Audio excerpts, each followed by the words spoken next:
Baik, kita akan belajar terkait bagaimana pengimplementasian strategi.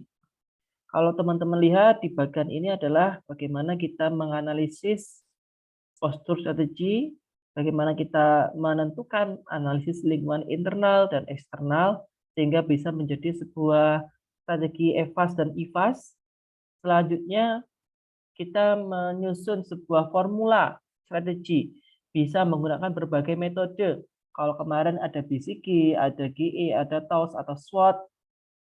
Nah, selanjutnya kita akan memilih strategi mana yang kita pilih, yaitu kita implementasikan. Implementasi berarti tidak hanya sebuah konsep saja, tetapi kita memerlukan pelakunya, pelaksananya. Jadi organisasi pelaksana, penjadwalan pelaksanaan. Jadi kalau kita melakukan sebuah perencanaan, otomatis kita itu secara mendetail, tidak hanya program-programnya saja, tetapi juga estimasi anggaran, estimasi waktu itu juga kita tentukan juga. Dengan begitu kita bisa mempersiapkan dengan baik. Ada juga programnya, orangnya, prosesnya, dan budget atau anggarannya. Itulah yang harus kita persiapkan dalam mengimplementasikan strategi. Karena kita sudah implementasikan, maka kita bisa menilai pengukuran kuantitatif, pengukuran kualitatif, dan balance scorecard. Jadi kita bisa menilai apakah strategi itu bisa maksimal, bisa efektif dan efisien. Kita evaluasi dengan balance scorecard. Dalam artian bahwasanya kalau kita evaluasi berarti kita sudah mempunyai perencanaan sebelumnya. Bisa saja kita melakukan evaluasi tanpa sebuah perencanaan, akan tapi kita tidak mendapatkan panduan. Nah, kalau dari awal sebelum kita melakukan sebuah pengimplementasian strategi, kita melakukan perencanaan, maka ada SOP standar operasionalnya dalam pelaksanaan strategi itu. Akan tetapi ketika tidak ada perencanaan, maka tidak ada program, terprogram secara terstruktur. Otomatis kalau kita mau mengevaluasi, kita alat ukurnya itu di mananya kita lihat dari kuantitatifnya kah atau dari kualitatifnya, kita akan lebih kesulitan jika kita mengevaluasi tanpa adanya sebuah perencanaan dari sebuah strategi. Nah, implementasi strategi seringkali disebut sebagai rencana operasional, operational planning, karena terdiri dari sejumlah aktivitas atau program yang telah disusun yang melibatkan SDM perusahaan dan didukung prosedur pelaksanaan yang terstandarisasi serta anggaran perusahaan yang layak. Nah, kenapa harus ada prosedur pelaksanaan? Kalau kita tidak mempunyai prosedur pelaksanaan atau SOP, bisa saja program yang sudah kita susun akan terhenti jika ada salah satu komponen yang berganti. Contohnya SDM-nya berganti dari manajer A ke manajer B, yang membuat program adalah manajer A, tetapi dia tidak membuat standar operasional atau SOP. Ketika berganti ke manajer B, maka manajer B akan kebingungan bagaimana cara melakukan, bagaimana cara melaksanakan, bagaimana cara mengevaluasi, itu akan kebingungan. Sehingga dengan adanya SOP ini akan menjaga sustainabilitas atau keberlangsungan program itu tadi. Dan juga tentunya ada anggaran juga, karena setiap operasional pasti bersinggungan dengan biaya. Implementasi strategi menggunakan unsur-unsur yang disingkat dengan 3P tadi, program, people, dan prosedur, dan 1B yaitu budget. Jadi pastinya kalau teman-teman menyusun sebuah program atau kegiatan, ya tidak lepas dari 3P plus 1B. Nah, untuk memahami hubungan antara perumusan strategi dan implementasi strategi, maka kita perhatikan gambar sebagai berikut ini. Ada formulasi strategi bagaimana ranah sukses dan buruk, yaitu dari total dan failure. Kalau baik itu masih sukses trouble. Jadi yang dimaksud dengan sukses itu dari perencanaan dan pelaksanaan itu baik. Sedangkan dari roulette yaitu perencanaan baik, tapi pelaksanaannya kurang baik. Sedangkan dalam trouble ini, perencanaannya kurang baik, dan juga mungkin pelaksanaannya masih berjalan. Oh, yang rollout itu perencanaan baik, tetapi pelaksanaan kurang maksimal. Sedangkan yang trouble ini perencanaan kurang baik, pelaksanaan kurang maksimal. Sedangkan yang failure ini perencanaan kurang baik, pelaksanaan juga kurang baik juga. Yang mana kita harus bisa mengevaluasi strategi atau program yang kita terapkan masuk ke ranah mana, apakah sudah aman atau harus kita tingkatkan atau perbaiki.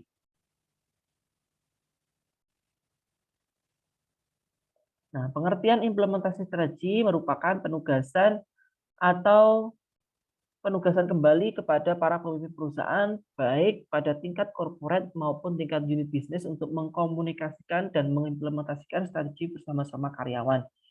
Jadi pemegang kebijakan atau pengambil keputusan atau program itu kan dari atasan, dari top manager atau dari pimpinan, yang mana program tadi harus diinformasikan atau dijelaskan kepada seluruh lini, baik lini bawah, yaitu karyawan, mungkin office boy, mungkin satpam, semuanya harus mengetahui program dari perusahaan itu tadi. Sehingga semua komponen memiliki peran atau sumbangsih dalam job desk-nya terkait mewujudkan program yang sudah ditentukan. Implementasi strategi meliputi implementasi kepemimpinan, kebijaksanaan, dan organisasi. Jadi ini juga nanti bagaimana tergantung dari sifat atau jenis kepemimpinannya bagaimana implementasi kebijaksanaannya, bagaimana bentuk organisasinya juga berpengaruh, bagaimana strategi itu ditentukan dan dilaksanakan.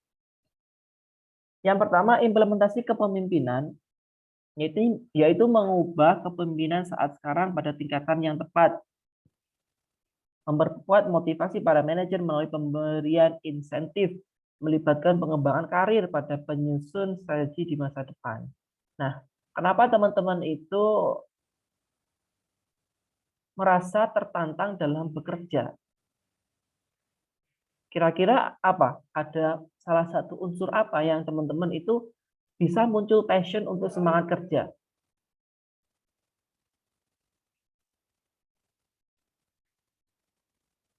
Ada yang bisa mencontohkan?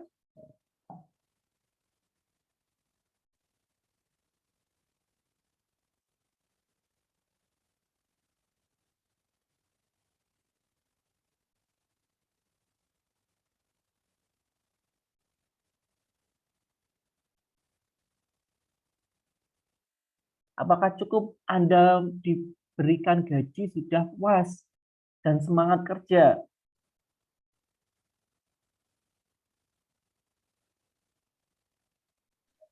Kira-kira unsur apa?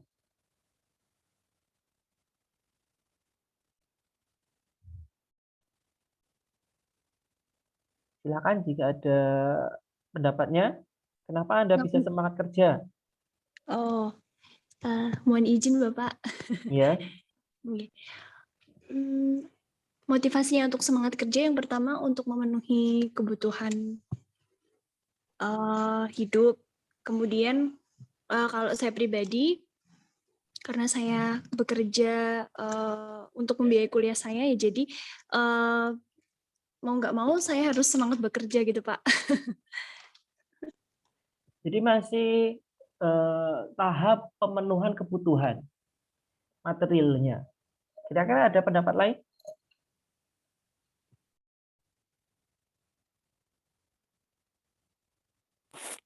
Kalau saya pertama memenuhi kebutuhan, kedua meningkatkan pengembangan diri, Pak. Contoh di karir atau keterampilan dan skillnya, gitu, Pak. Baik. Kadang-kadang kalau teman-teman saya balik, apa motivasi Anda keluar dari pekerjaan Anda?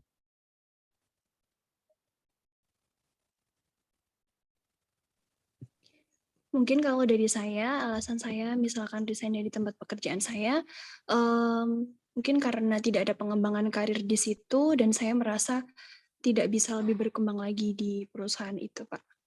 Atau mungkin bisa jadi juga, apa namanya, skill yang saya punya, apa ya, Pak, mentok gitu loh di situ, jadi nggak bisa lebih berkembang lagi gitu, kalau saya, Pak. Baik, berarti pengembangan dirinya. Ada lagi yang lain? Biasanya yang paling sering selain itu.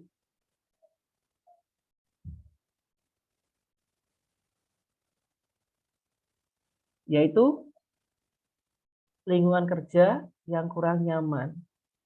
Nah, ketika Anda menjadi pemimpin nantinya, itu Anda harus bisa mengevaluasi, menganalisis bagaimana budaya perusahaan itu, teman-teman kerja.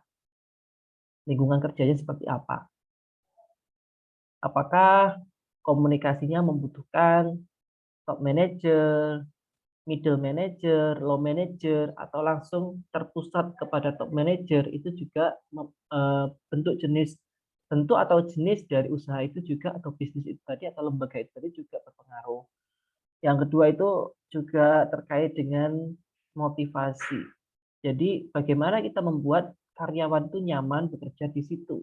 Maksudnya nyaman berarti dia pekerjaannya diberikan apresiasi.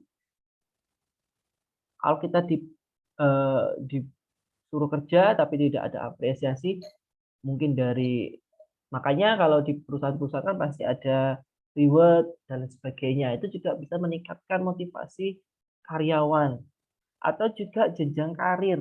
Jadi ini yang paling penting, kalau teman-teman yang suka passion atau tantangan, itu kan pasti akan mencari perusahaan-perusahaan yang memberikan tantangan lebih, tapi dalam artian tantangan dan juga ibaratnya itu adalah imbalannya. Nah, kalau teman-teman bisa menyelesaikan tantangan, maka perusahaan memberikan imbalannya. Contohnya kenaikan pangkat, kenaikan karir, itu akan berpengaruh sangat signifikan. Karena teman-teman tidak akan berkembang jika jabatan atau pangkatnya tidak berubah. Dengan stagnan, kondisi yang stagnan, itu akan membuat teman-teman kurang inovatif, kurang kreatif, dan juga tidak maksimal dalam melakukan kegiatan atau melakukan job desk-nya, pekerjaannya. Sehingga ibaratnya kita berpikir bahwasanya mau kerja banting setir, kepala di kaki, kaki di kepala, itu tidak akan berpengaruh pada saya. Jangankan pangkat atau jabatan atau karir, gaji saja nggak nambah, mungkin nggak ada tunjangan lembur. Itu yang akan membuat pelaksanaan job desk atau program tidak akan bisa maksimal atau tidak baik 100%. Nah, ini harus teman-teman waspadai bahwasannya kalau misalkan nanti teman-teman punya usaha, punya bisnis, itu harus pertimbangkan karyawan, kondisi karyawannya juga harus pertimbangkan. Jadi sudah kita training karyawan kita, terus karena kita tidak pengertian, tidak memperhatikan kondisi karyawan kita, 10 tahun, 5 tahun, dia resign karena tidak berkembang. Maksudnya di bisnis kita itu stagnan dari awal sampai 5 tahun itu sama, baik gaji, mungkin jabatannya. Mungkin kalau teman-teman dia malah sudah ahli di bidang bisnis teman-teman, bisa saja dia buka sendiri bisnis tadi. Nah, mungkin salah satu strateginya yaitu teman-teman harus buka cabang, jadikan dia manajer cabang, bisnis cabangnya. Jadi berkembang nanti. Implementasi kebijaksanaan. Kebijaksanaan adalah pedoman pelaksanaan tindakan-tindakan tertentu. Kebijaksanaan merupakan kumpulan keputusan yang menentukan secara teliti tentang bagaimana strategi yang akan dipilih akan dilaksanakan, mengatur suatu mekanisme tindakan lanjutan untuk membuat yakin atas strategi yang dipilih dan kebijaksanaan yang diputuskan. Jadi ketika kita sudah memilih sebuah kebijakan atau program, maka kita juga mengatur mekanisme lanjutan, apakah program itu berjalan atau program itu bermasalah. Sudah ada solusinya, kalau berjalan maka saya akan lanjutkan program kedua atau program lanjutannya, level 1, level 2, level 3. Kalau misalkan bermasalah, maka saya harus mengambil kebijakan terkait penanggulangan masalah yang muncul. Implementasi kebijaksanaan melibatkan yang pertama penyebaran sumber-sumber pengembangan kebijaksanaan. Jadi kita harus mencari informasi detail atau data bagaimana program itu atau kebijaksanaan dilakukan. Masalahnya itu di mana? Atau misalkan sumber keberhasilan itu dari mana? Atau sumber kegagalan itu dari mana? Jadi kalau sudah berhasil, itu kita jangan berpuas diri. Tapi kita harus menentukan apa sih yang faktor kunci yang menyebabkan strategi saya berhasil. Nah, kalau misalkan teman-teman nggak mengetahui masa bodoh, pokoknya saya untung, ya nanti teman-teman nggak bisa menganalisis internal. Nah, kalau tidak bisa menganalisis internal, otomatis teman-teman tidak bisa membuat kebijaksanaan atau strategi lanjutannya. Pengembangan kebijaksanaan. Nah, ini pengembangan itu didasarkan dari evaluasi yang sudah kita lakukan. Evaluasi dari mana? Ya dari IFAS, EVAS, BCG, atau TOS, SWOT. Itu dari situ kita bisa melakukan pengembangan kebijaksanaan. Kebijakan yang dikembangkan meliputi yang pertama manajemen produksi. Nah, bagaimana kita menghasilkan mungkin kalau kita produksi barang berarti bagaimana kita menghasilkan barang yang efisien, yaitu biaya yang terjangkau sehingga penjualannya terjangkau juga. Kalau misalkan jasa, bagaimana operasional kita minimal mungkin sehingga self service yang dibayarkan oleh pelanggan juga tidak mahal. Yang kedua, kebijaksanaan pemasaran. Nah, ini bagaimana teman-teman melakukan pemasaran. Apakah langsung, apakah melalui perantara, itu juga akan mempengaruhi keuntungan juga. Kebijakan lead bank, yaitu bagaimana pengembangan dari R&D juga. Kebijaksanaan logistik, nah ini juga penting. Bagaimana teman-teman bisa mendapatkan rantai pasokan makanan, rantai pasokan logistik, sehingga teman-teman nanti bisa mendapatkan barang bahan baku yang lebih murah daripada di pasaran. Nah, dengan menguasai logistik, teman-teman juga sudah satu tahap maju daripada saingannya. Karena kalau kita mendapatkan harga bahan pokok yang mahal, otomatis nanti HPP yang akan kita tentukan atau harga jualnya juga mahal. Kebiasaan personalia. Nah, ini terkait dengan SDM tadi, bagaimana ahli-ahli di bidangnya bisa mewujudkan kebiasaan yang sudah ditetapkan. Keuangan dan akuntansi ini juga perlu penting. Kas, bagaimana kas itu tetap ada penjualan cair, karena kalau misalkan kita bisa menjual tapi tidak menghasilkan uang, ya kita rugi. Artinya uang kita masih dihutang oleh konsumen. Nah, kalau belum kembali otomatis kita tidak bisa produksi lagi. Nah, kita ya rugi meskipun terjual tapi masih belum kembali menjadi kas, itu ibaratnya kita belum untung. Kalau untung itu artinya kas itu sudah masuk ke perusahaan, jadi tidak dalam piutang. Yang keempat, implementasi organisasi. Untuk mengimplementasikan strategi memerlukan struktur organisasi yang sesuai dengan strategi tersebut. Jadi, bagaimanakah nanti kita menyusun struktur organisasi? Kan yang langkah pertama kemarin adalah menentukan visi misi, strateginya. Nah, bagaimana kita melaksanakan visi misi strategi tadi? Yaitu dari organisasi, bentuknya. Jadi bentuk itu menyesuaikan strategi yang akan kita lakukan.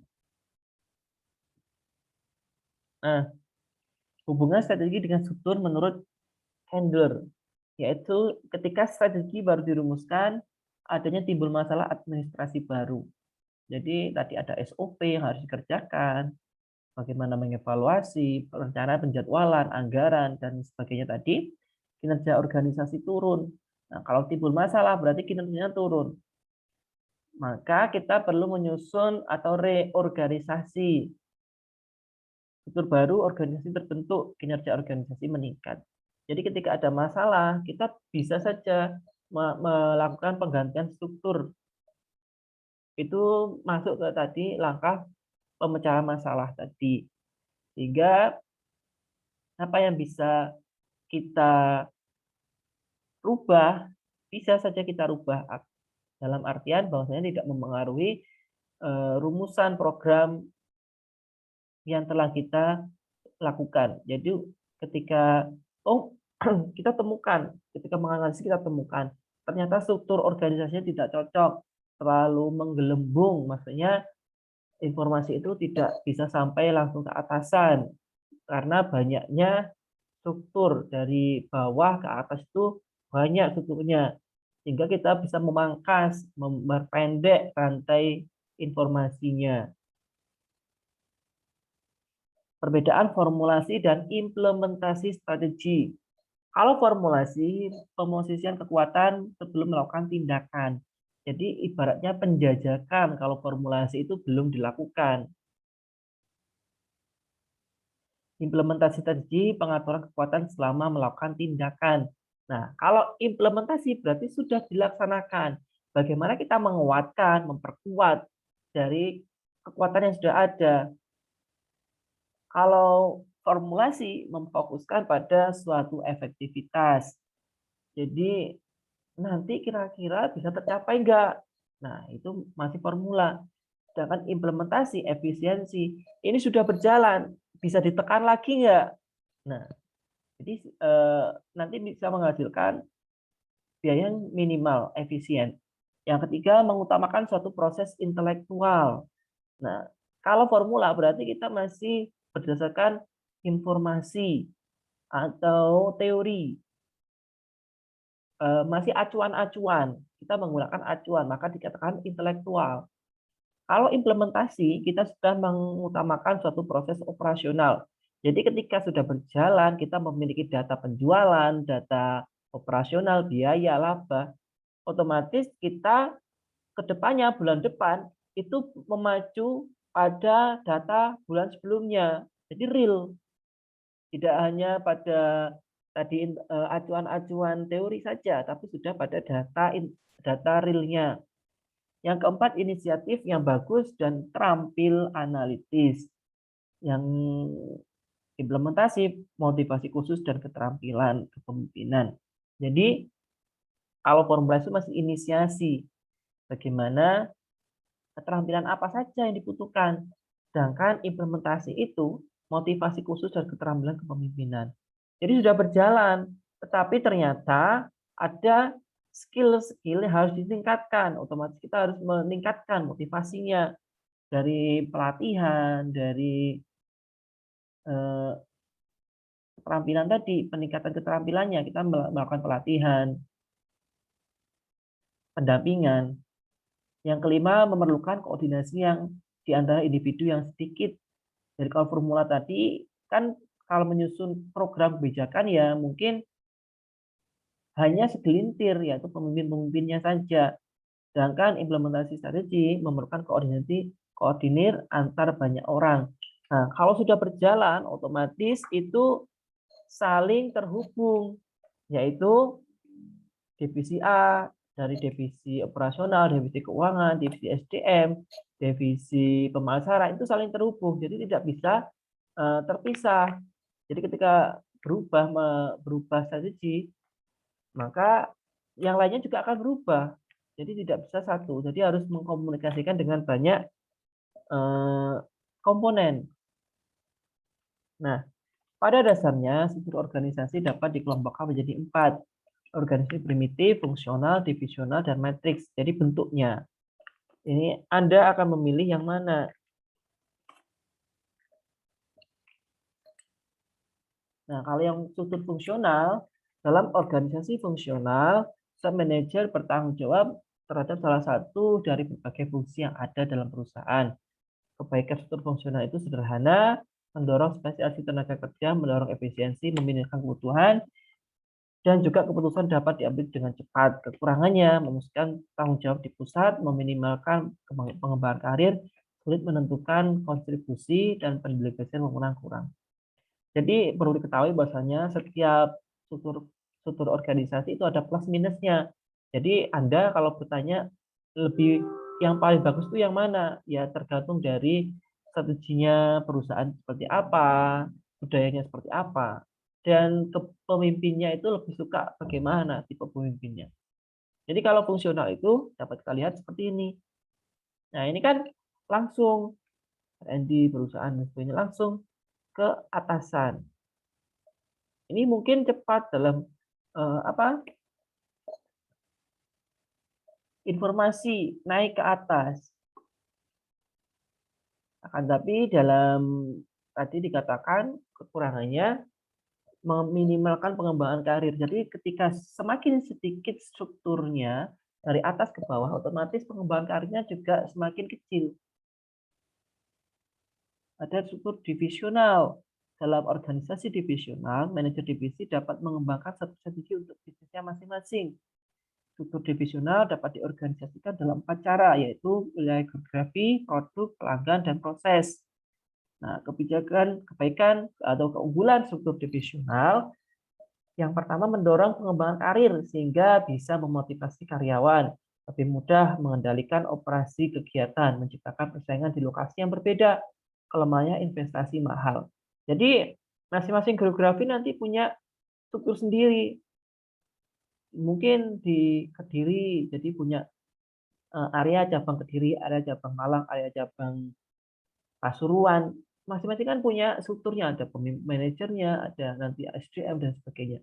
Itu keunggulannya bisa saja pengembangan karirnya terjamin. Jadi dari tingkat kecamatan, tingkat kota, kabupaten, nanti tingkat provinsi, nanti naik lagi ke tingkat nasional. Tapi perlu diketahui bahwasanya ketika semakin besar struktur organisasi, maka biaya operasional juga mahal, dari gaji dan juga informasi itu terhimpun karena semakin banyak. Nah ini seperti ini. Ada berapa divisi? Kalau divisi ada 4, ya nanti ada 4 masing-masing. Ada struktur metrik.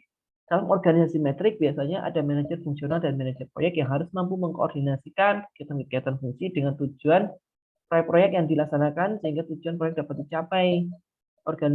Yang terakhir adalah organisasi primitif, yaitu organisasi yang pada dasarnya digunakan oleh perusahaan kecil yang tidak memiliki berbagai macam kegiatan dan hanya terdiri dari karyawan yang relatif saja.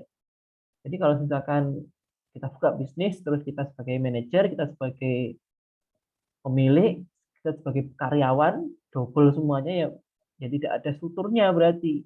Masih belum ada, karena masih kecil ranahnya. Jadi struktur ini juga tergantung dari besar kecilnya usaha atau lembaga atau bisnis. Jadi semakin besar, otomatis nanti strukturnya akan semakin rumit atau lebih kompleks. Berbeda dengan organisasi yang kecil atau lembaga bisnis yang kecil, otomatis ya strukturnya akan sedikit atau lebih sederhana. Nah ini faktor-faktor yang mempengaruhi dari struktur organisasi. Yang pertama, ukuran perusahaan, perubahan-perubahan dalam perusahaan, kompleksitas perusahaan, karakteristik personil, ketergantungan perusahaan pada lingkungan. Jadi bagaimana kondisi perusahaan itu juga akan mempengaruhi strukturnya, dayanya seperti apa, dan kompleksitas strategi yang dijalankan oleh perusahaan seperti apa. Nah, bagaimana kita melakukan implementasi strategi? Kita sudah menganalisis perubahan baik internal, eksternal, menganalisis struktur organisasi, kita sudah menentukan organisasi strukturnya seperti apa, budaya perusahaan seperti apa, dan menganalisis kepemimpinan. Jadi pemimpin juga akan berpengaruh terkait dengan keberhasilan program dijalankan. Implementasi dan evaluasi strategi. Perlu teman-teman ketahui bahwasanya setiap program yang telah kita susun harus dievaluasi. Nah, kalau nanti teman-teman punya bisnis terus sudah berjalan, evaluasilah tiap bulan. Bagaimana penjualannya, naik atau turun. terus bagaimana rencana jangka panjang, rencana jangka pendeknya, itu akan bisa mengembangkan. Nah, kalau perusahaan berkembang itu nanti ibaratnya menjadi sebuah sinyal atau tanda bahwasanya bisnis itu atau lembaga tersebut adalah sustainable atau berkelanjutan. Jadi tidak perlu kita untungnya mungkin pembukaan pertama targetnya itu tidak 100% untung, mungkin 10% sudah bagus. Tapi pada bulan kedua harus naik 15%, bulan ketiga menjadi 20%. Jadi bertahap itu lebih bagus daripada fluktuatif banget 100% ke 30%, 20% minus. Itu lebih menjanjikan yang terus naik naik secara stabil. Berikut ini adalah ke-10 problem yang disusun berdasarkan tingkat frekuensi kejadiannya. Jadi bagaimana kita mengimplementasikan dan permasalahan apa yang ada di situ. Yang pertama, implementasi berjalan lebih lambat dibandingkan dengan perencanaan awal. Nah, ini salah satu keunggulan dari perencanaan. Di dalam perencanaan ada schedule atau penjadwalan. Nah, salah satu tanda bahwa program kita tidak berjalan dengan baik adalah tidak tercapai sesuai jadwal. Nah, kalau teman-teman perhatikan berita, itu sebuah proyek yang dikerjakan pemerintah itu pasti ada deadline tenggatnya. Nah, ketika deadline tenggatnya itu molor, otomatis ada something yang kurang baik atau kurang tepat. Tidak hanya di pemerintah saja, tapi di seluruh lembaga. Jadi ketika ada program, terus tidak sesuai dengan jadwal, otomatis mungkin program-program sebelumnya ada yang mundur atau ada yang belum selesai sehingga tidak bisa menyelesaikan program saat ini. Yang kedua, munculnya berbagai masalah yang tidak terduga. Nah, ini juga otomatis maka untuk meminimalisir masalah yang muncul adalah kita rutin melakukan evaluasi setiap bulan untuk meminimalisir masalah muncul. Yang ketiga, koordinasi dalam implementasi tersebut tidak efektif. Nah, karena kita tadi kompleks, maksudnya terhubung antar komponen, kita tidak bisa berdiri sendiri. Nah, kalau misalkan komunikasinya kurang, otomatis ya nanti dari divisi SDM, divisi pemasaran tidak match, sehingga tidak bisa maksimal. Yang keempat, perusahaan memberi perhatian yang berlebihan terhadap aktivitas persaingan dan penanganan krisis, sehingga kurang memperhatikan implementasi yang harus dijalankan. Kadang kita terlalu overprotective, terlalu merespon sehingga strategi kita berubah-ubah. Kita tidak fokus. Nah, otomatis kita juga kurang maksimal. Yang kelima, kemampuan SDM yang terlibat dalam implementasi strategi kurang. Jadi pendidikan dan pelatihan SDM-nya. Bagaimana kalau SDM-nya kurang, otomatis ya kita tidak bisa mewujudkan kebijakan atau program yang sudah dilakukan, kebijaksanaan yang dilaksanakan. SDM juga penting. Jadi kalau rekrutmen, ya minimal teman-teman meskipun tidak pandang pendidikan, tapi skill yang harus teman-teman uji dulu. Benar bisa nggak? Terampil nggak? Telaten nggak? Tidak terkendalinya faktor-faktor lingkungan eksternal. Nah ini, kalau misalkan kondisi lingkungannya tidak mendukung dari eksternalnya, otomatis juga menjadi ancaman. Contohnya negara krisis politik, sehingga terjadi kerusuhan, otomatis ya akan berdampak ke semua perusahaan yang ada di lingkungan itu tadi. Kualitas kepemimpinan dan pengarahan dari manajer departemen yang kurang memadai. Nah, informasi tidak turun sampai ke bawah dengan 100%. Jadi cuma 60, 40, 50. Ya otomatis tidak bisa 100% nanti hasilnya. Tidak jelasnya implementasi pada tugas dan aktivitas kunci. Karena tidak ada SOP, maka tidak bisa ada acuan pokok atau acuan bakunya. Pemantauan aktivitas oleh sistem informasi yang dimiliki perusahaan kurang memadai. Nah, ini bagaimana menghimpun informasi atau data yang ada dalam pelaksanaan, itu juga penting. Makanya kalau di perbankan kan setiap hari harus melaporkan berapa pemasukannya, berapa pengeluarannya. Sama juga seperti itu di dalam pelaksanaan strategi. Nah, di dalam implementasi ada re-engineering dan restrukturisasi. Jadi ketika ada hal-hal yang perlu diperbaiki, kita bisa mengacu pada re-engineering dan restrukturisasi. Kapan dan contohnya seperti apa. Nah, re-engineering yang pertama itu merupakan proses rancangan bangun ulang secara radikal serta memikirkan kembali proses bisnis secara fundamental untuk pencapaian perbaikan secara drastis dalam ukuran kerja seperti biaya, kualitas pelayanan, dan kecepatan. Aplikasinya ditujukan untuk menghilangkan pekerjaan yang tidak diperlukan dan menjadikan setiap proses dalam perusahaan diarahkan kepada perusahaan pelanggan. Jadi mungkin kita ada masalah sehingga kita perlu menghentikan program yang ada dan mengganti program baru. Itu bisa saja. Contohnya misalkan program TV ya, mungkin program TV atau mungkin film, proyek film, ternyata aktrisnya mungkin kecelakaan sehingga orang yang membuat cerita itu apa namanya? Produsernya merubah cerita, menunggu sampai aktornya sembuh. Mungkin bisa saja seperti itu, sehingga kan secara radikal programnya berubah alur acaranya atau hal-hal yang lainnya sehingga menyebabkan perubahan yang mungkin 100% dari program awalnya.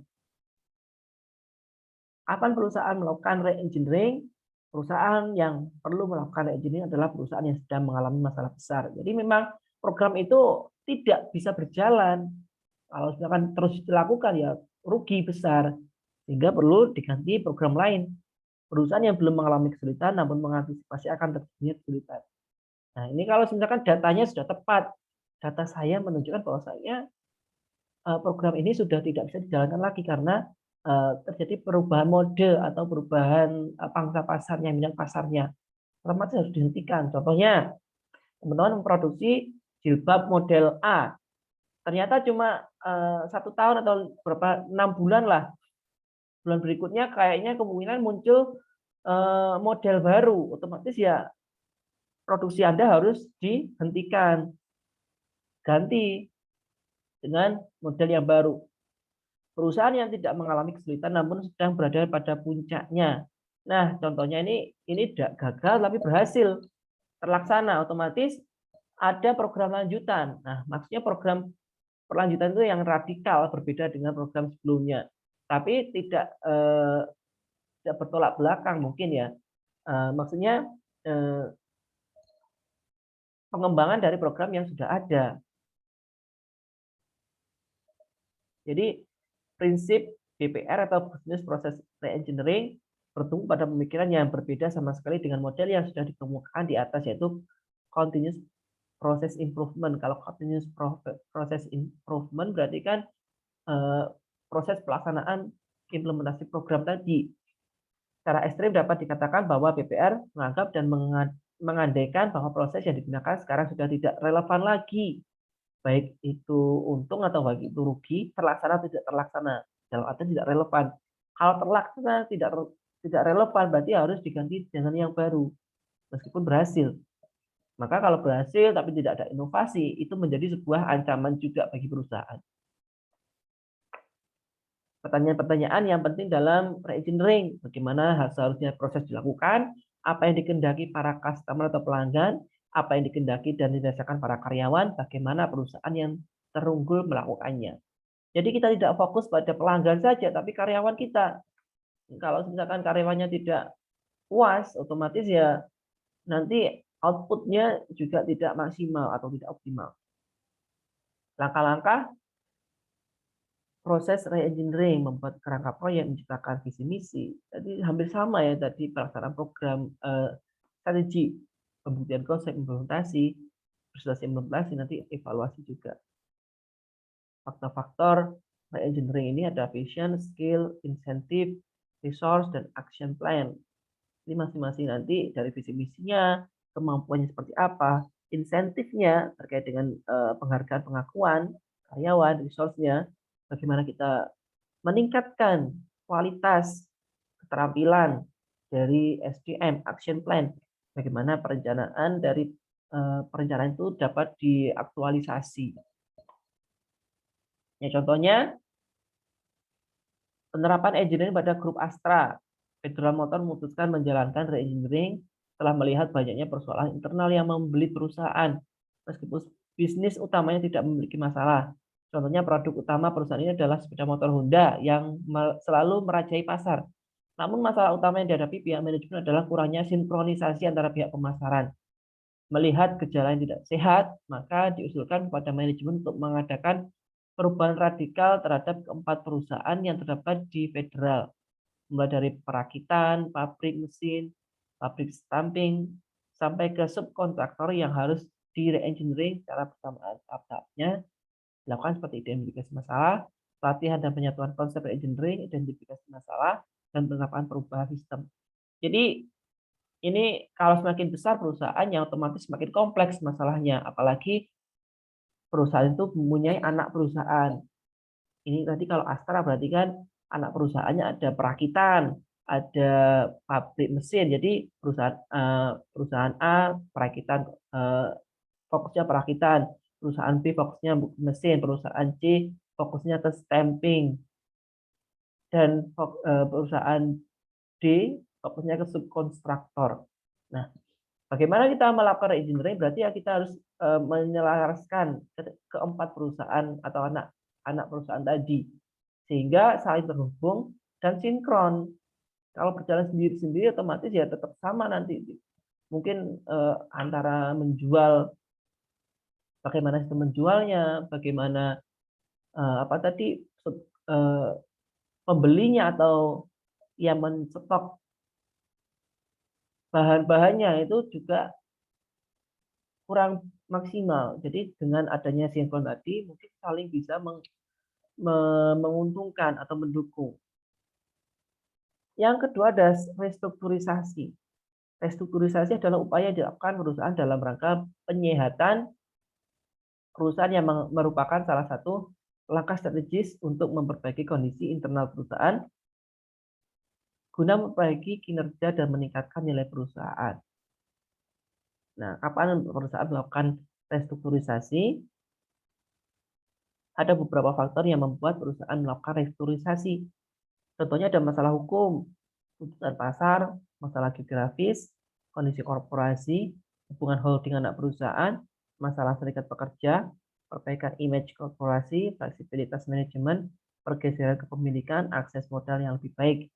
Jadi restrukturisasi itu mungkin ya tidak hanya kepada struktur organisasi saja, tetapi bisa saja kepemilikan. Nah, jadi kepemilikan itu bisa masuk ke restrukturisasi. Jadi perusahaan A dibeli oleh perusahaan B, otomatis strukturnya akan berubah. Pemimpinnya siapa? Akan berubah juga. Jadi ada banyak faktor yang menyebabkan restrukturisasi. Bentuk perusahaannya akan berubah. Contohnya PT Aqua Golden Mississippi, PT Aqua didirikan 73 oleh Bapak Tirta Utomo sebagai produsen pelopor air minum dalam kemasan di Indonesia. Pabrik pertama didirikan di Bekasi. Setelah beroperasi selama 30 tahun, ini Aqua memiliki 14 pabrik di seluruh Indonesia yang di bawah naungan PT Tirta Investama.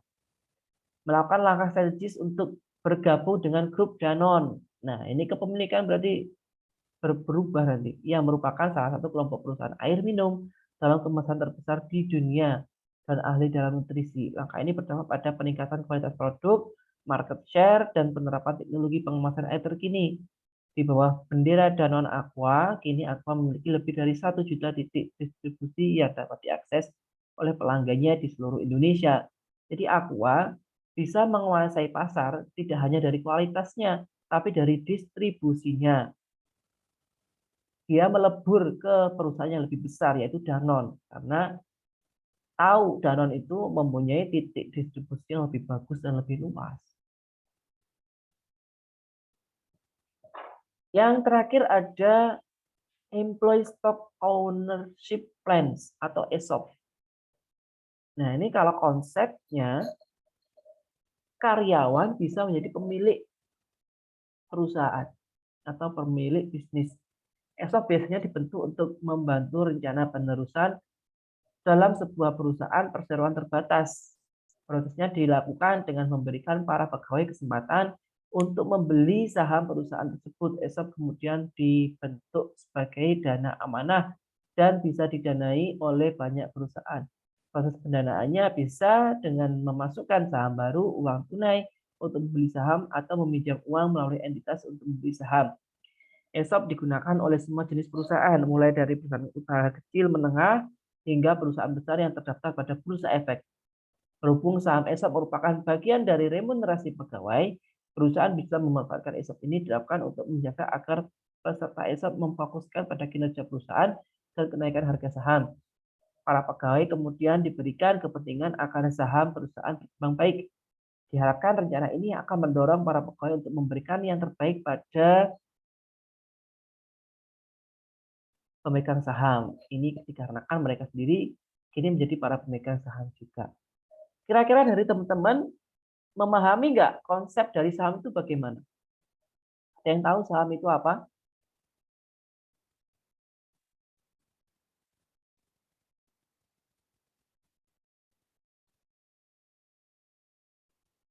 Pasar modal, teman-teman sudah mendapatkan materi pasar modal atau sudah pernah mendapatkan materi saham?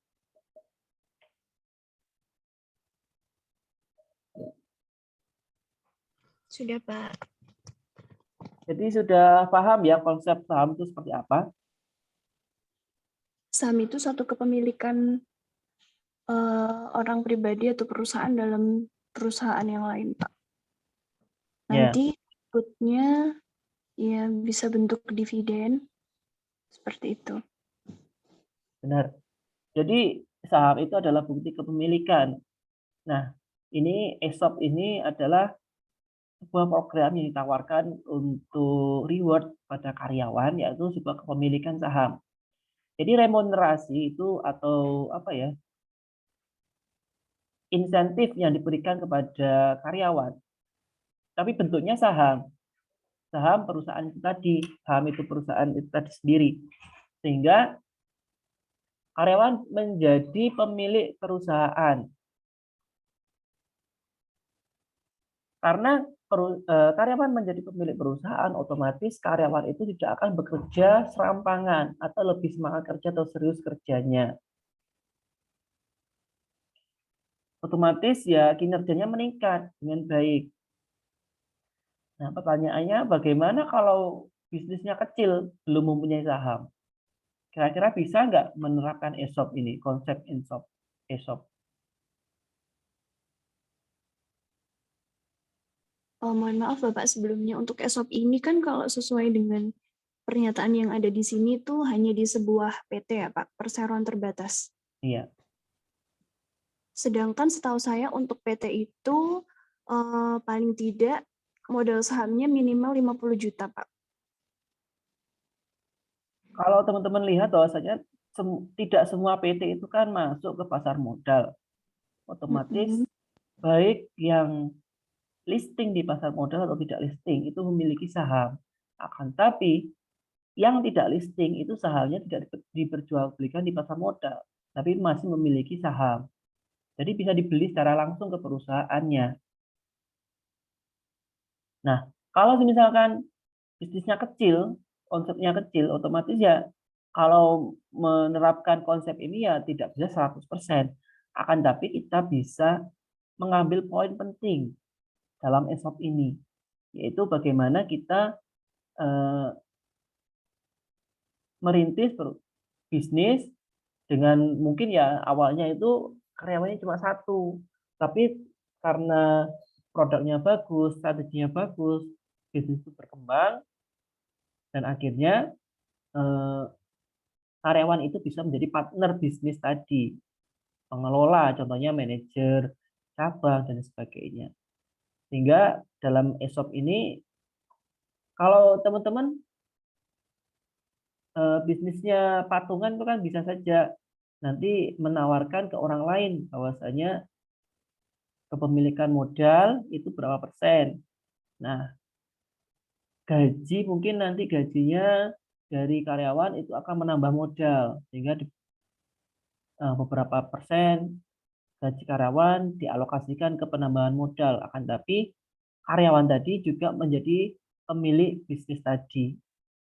Sehingga modalnya bertambah, tapi kepemilikannya akan berkurang dari pemilik utamanya. Jadi pemilik bisnis awal itu membagi hak kepemilikan ke karyawan. Karena mungkin tadi adanya penambahan modal yang diambilkan dari gaji karyawan. Itu salah satu contohnya saja. Tapi pada konsepnya ya susah, karena kalau misalkan kita punya bisnis terus kita bagi ke orang lain kan kadang riskan atau berisiko diambil alih oleh orang lain itu tadi. Atau bahkan kalau bisnis kecil ya otomatis pemiliknya tunggal, jarang kalau misalkan bisnis tadi dibagi-bagi ke orang lain, kecuali misalkan dari awal konsepnya itu sudah pembagian modal. Jadi modal itu patungan. Kalau misalkan ini ya perusahaan yang lebih besar, otomatis yang perusahaan-perusahaan besar yang paling sering melakukan ESOP, karena saham yang mereka jual di pasar itu ya jutaan lembar. Otomatis mereka mau ngasihkan beberapa lembar ke karyawan ya tidak akan berdampak kepemilikan, karena mereka masuk ke pemilik masyarakat atau pemilik eksternalnya. Tapi itu juga berdampak ke karyawan. Karyawan merasa memiliki perusahaan, sehingga dari perusahaan sendiri diuntungkan karena sahamnya terbeli. Karyawan juga diuntungkan karena mendapatkan pendapatan tadi, bisa dividen atau capital gain karena memiliki saham.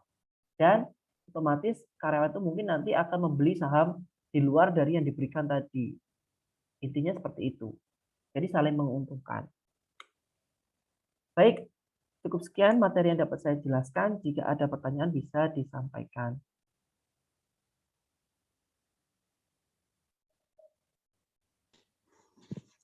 Bapak, berarti untuk setiap penanaman saham itu mesti dibatasi ya Pak di perusahaan. Karena kan kalau nanti lebih didominasi oleh investor kan dikhawatirkan nanti kepemilikannya jadi berpindah ke investor gitu ya Pak. Misalkan, nggih. Kalau di perusahaan-perusahaan besar sendiri juga dibatasi. Baik yang sudah go public maupun belum go public itu pasti dibatasi. Kalau teman-teman lihat yang dijual di pasar itu tidak lebih dari 60%. Jadi 40% masih dimiliki oleh perusahaan itu sendiri atau internalnya. Apalagi kalau sudah go public itu nanti kepemilikannya bisa WNA, bisa WNI. Nah, mana yang WNA itu berapa persen kepemilikan maksimalnya. Itu juga diatur di regulasi BII-nya, Bursa Efek Indonesia. Kalau misalkan di yang non go public, misalkan dari UMKM atau maksudnya bisnis yang lingkup kecil, untuk kepemilikan kan tergantung dari penyumbang modalnya. Siapa yang paling memiliki modal paling besar itu ya pemilik yang lebih dominan, seperti itu.